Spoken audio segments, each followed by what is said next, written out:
aren't you at risk of escalating this trade war? Look, we're not going to shy away from the idea that as a government in the United Kingdom we should support the UK economy and UK businesses. EU 20%, Vietnam 46%, Switzerland 32%, when we've only got tariff levels at the moment of 10%, albeit... While Keir Starmer smiles for the cameras, British households are drowning in bills. Council tax up 5%, water charges surging 26%, and energy costs rising another 6.4%.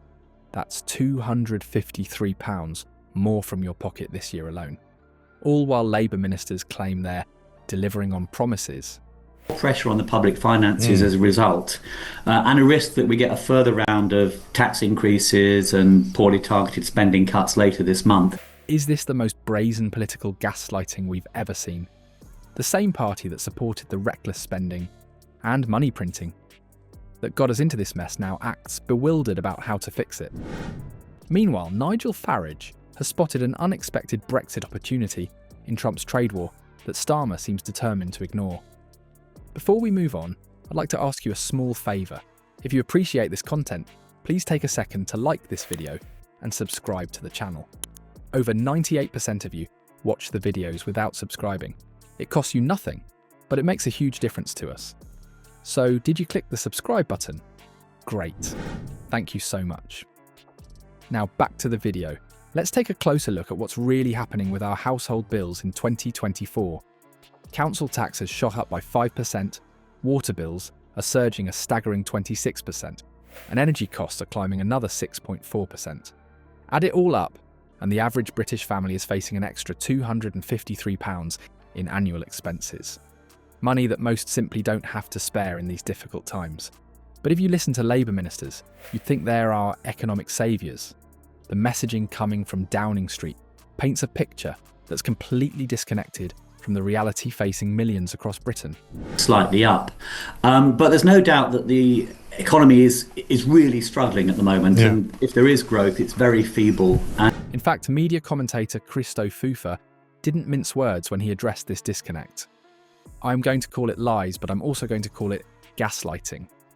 His blunt assessment was met with applause from an audience clearly feeling the pinch of these economic pressures. Fufa specifically called out Chancellor Rachel Reeves, who claimed she'd given the country a pay rise and delivered on Labour's promises.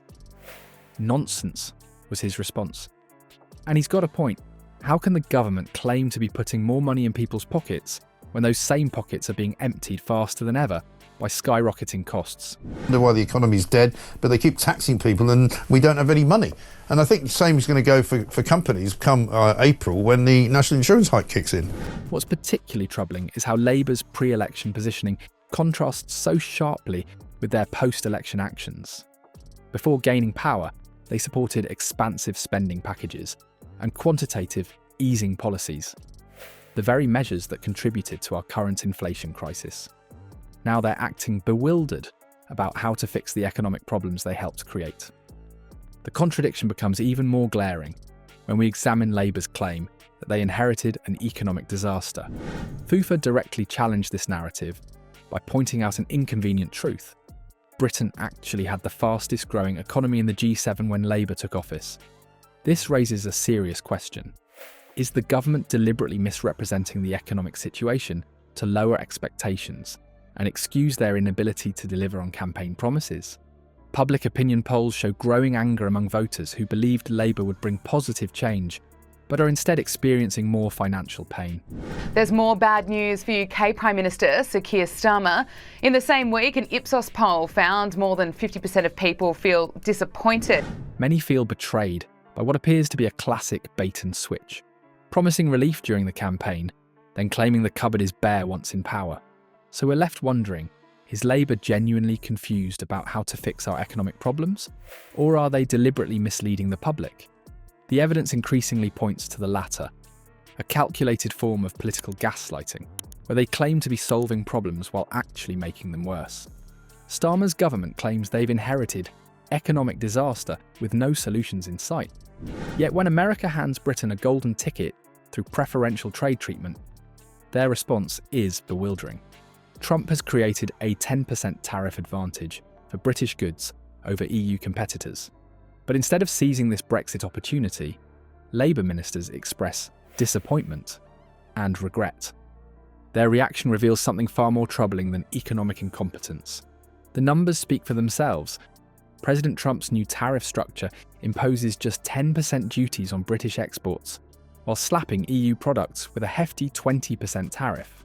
EU 20%, Vietnam 46%, Switzerland 32%, when we've only got tariff levels at the moment of 10%, albeit.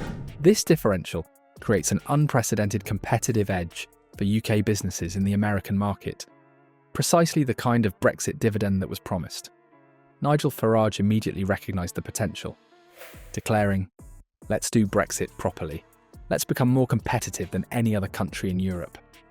His enthusiasm stands in stark contrast to the lukewarm, even negative, response from Starmer's cabinet. When Trump publicly stated that Starmer was very happy about how we treated them with tariffs, you'd expect confirmation from British officials. Instead, Treasury Minister James Murray contradicted this claim entirely, announcing Britain is disappointed at tariffs being imposed globally. Even more revealing was Foreign Secretary David Lammy's comment. "We regret the return to protectionism in the United States, something that we've not seen for nearly a century." This ideological resistance to embracing Brexit advantages is telling. Farage's vision goes beyond simply accepting Trump's favourable tariff treatment. He's proposed a comprehensive economic strategy: strip away burdensome EU regulations, lower tariffs on global food imports and manufactured products, and position Britain as Europe's most business-friendly economy. I mean, Donald Trump has potentially put us on the brink of potentially a global recession, trillions wiped off the US stock markets and US businesses.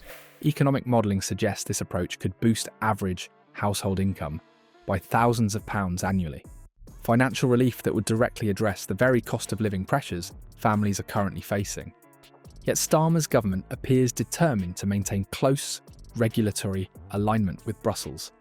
The Prime Minister, Sir Keir Starmer, has said that the government is ready to step in to protect the economy from the impact of US tariffs.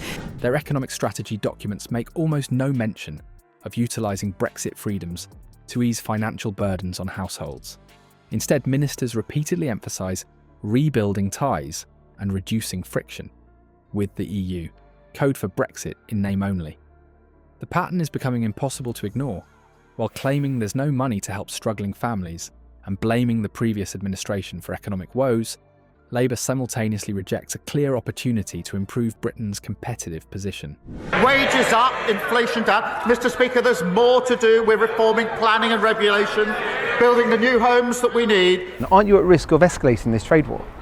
Look, we're not going to shy away from the idea that as a government in the United Kingdom we should support the UK economy and UK businesses.